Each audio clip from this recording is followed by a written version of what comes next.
vous le savez, est aux Émirats Arabes Unis en marge donc de la visite officielle du Premier ministre chef du gouvernement aux Émirats Arabes Unis. Le quotidien nous informe que la délégation sénégalaise a mis en avant les atouts du pays devant un parterre d'entrepreneurs émiratis afin de susciter de nouvelles opportunités d'investissement. Il a donc en ce moment signé donc un contrat ou en avenant avec Deepwood, le ministère des Finances et le port autonome de Dakar. Le Soleil nous en parle ce matin. Au-delà du quotidien Le Soleil, d'autres quotidiens aussi se sont intéressés de cette visite du Premier ministre Ousmane Sonko au niveau donc des Émirats Arabes Unis, à l'image du quotidien Yor qui parle ce matin que le Sénégal a l'honneur au Forum économique d'Abu Dhabi. Ousmane Sonko promet le Sénégal comme destination d'investissement.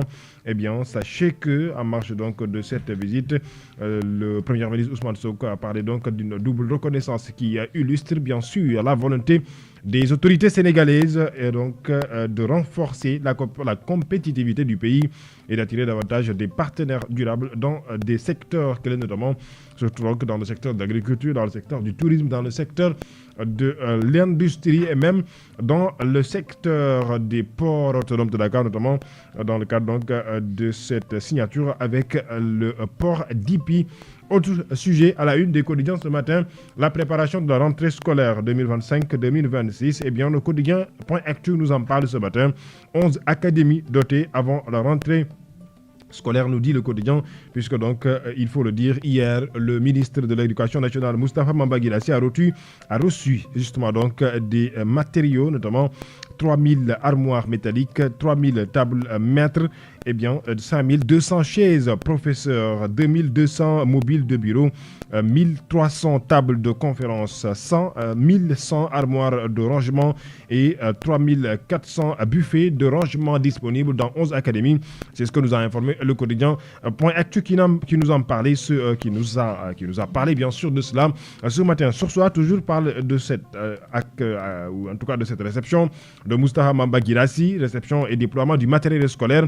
Guirassy met les petits plats dans les grands, nous informe le journal de ce matin, qui revient donc sur cette réception de matériaux du ministère de l'Éducation nationale. Plus de 3 800 ou de 3,389 millions de manuels scolaires distribués, nous informe le journal Vox Populi ce matin, qui aussi a fait focus sur cela. Autre quotidien ou autre sujet. À la une des quotidiens ce matin, le FDR qui appelle les Sénégalais à descendre dans la rue, dénonçant donc une dérive autoritaire après le remaniement ministériel. Le Front pour la défense de la démocratie de la République appelle donc à des manifestations à Dakar annoncées dès le mois prochain, octobre.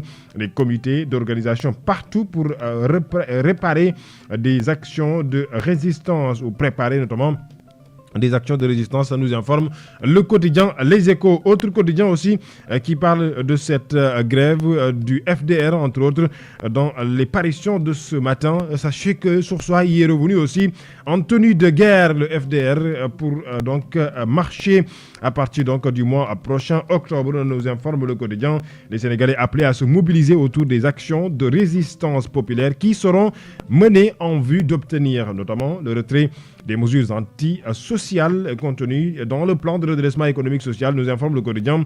Eh bien, le FDR appelle au rassemblement dans les villages, dans les quartiers, dans les communes et dans les départements pour arrêter ce qu'il qualifie comme dérive des nouvelles autorités dès ce mois prochain, notamment donc octobre à venir dans la région de Dakar, particulièrement. Khalifa Sall et compagnie appellent à des manifestations populaires. Le quotidien, donc, ce soir, nous en parle ce matin. Libération parle d'autres choses, notamment dans le cadre judiciaire, et donne des révélations. Docteur Mohamed Termos, sous mandat de dépôt, il est donc arrêté hier, attouchement présumé avec violence sur une patiente mineure dans son cabinet médical.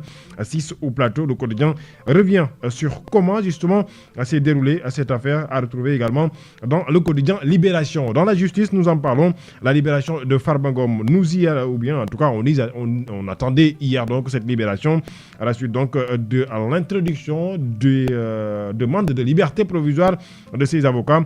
La libération de Farbangom pour raison médicale. Et bien le quotidien Libération nous dit ce matin que le juge oppose son veto. Il a demandé son transfert au pavillon spécial, comme nous informe le journal ce matin. Autre quotidien qui parle ce matin donc d'autre chose, il s'agit du journal Le Sud Quotidien qui informe ce matin d'une nouvelle réforme économique pour doper l'investissement au Sénégal.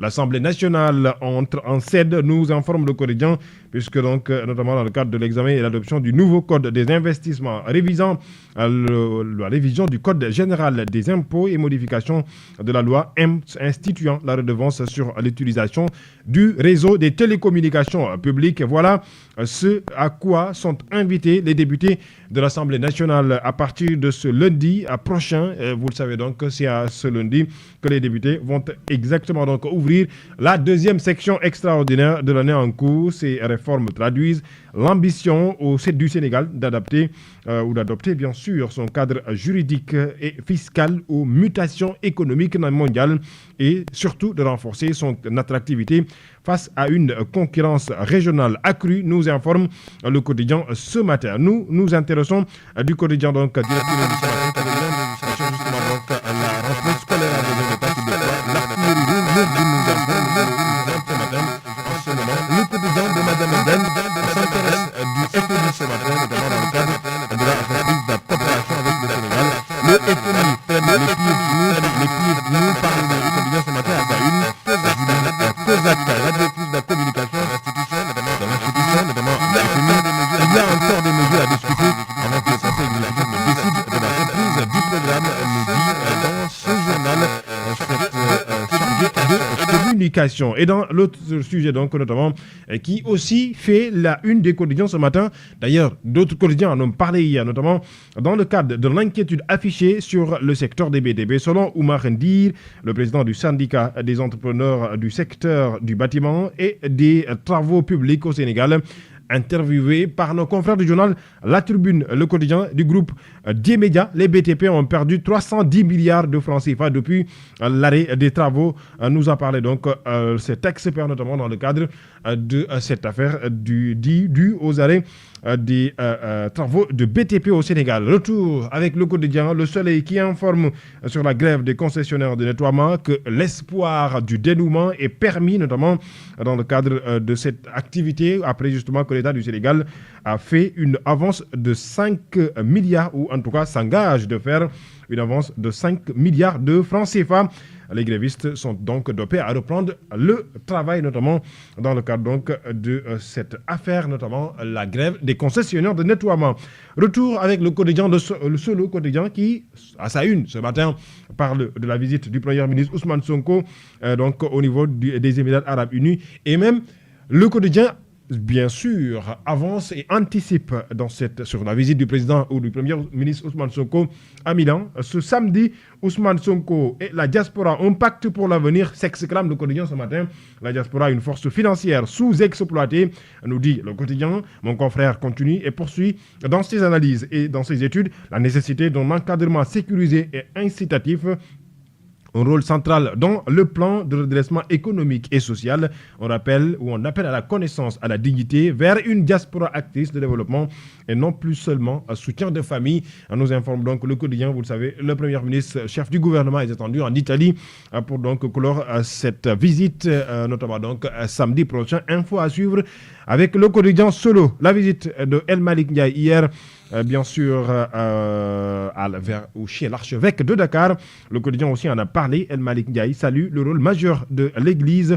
L'archevêque de Dakar appelle les députés à la sagesse. C'est donc hier que le président de l'Assemblée nationale a donc effectué cette visite. Et nous allons finir par le quotidien Record ce matin qui, comme d'habitude, parle de sport, notamment donc le football avec l'international sénégalais Krépin Diatta. Ce quotidien s'intéresse du joueur qui, pour l'instant, et donc en tout cas au Monaco, un club français en Ligue 1 française, malgré qu'il ne joue pas en club, mais toujours Crépin, à l'instant que l'on l'appelle avec la sélection nationale, il est toujours présent. C'est pourquoi le quotidien titre à sa une ce matin, Crépin, la résilience. Une aperçu des quotidiens parus ce jeudi ou ce vendredi, Birahim Touré. Merci à vous. Alamine Senghor, 7h38, ainsi s'achève cette émission sur la 90.7 de Solo Média. Africa 7 et l'actualité que vous retrouverez dans un instant, puisque on va céder la place à El Hadj Mamadou en studio pour la suite de votre matinale sur la 90.7 Solo Média. Merci à Mohamed Cham et Mohamed Touré qui ont assuré la mise en onde de cette édition et nous vous retrouverons dans quelques instants. Excellente matinée et Juma Mubarak à toutes et à tous.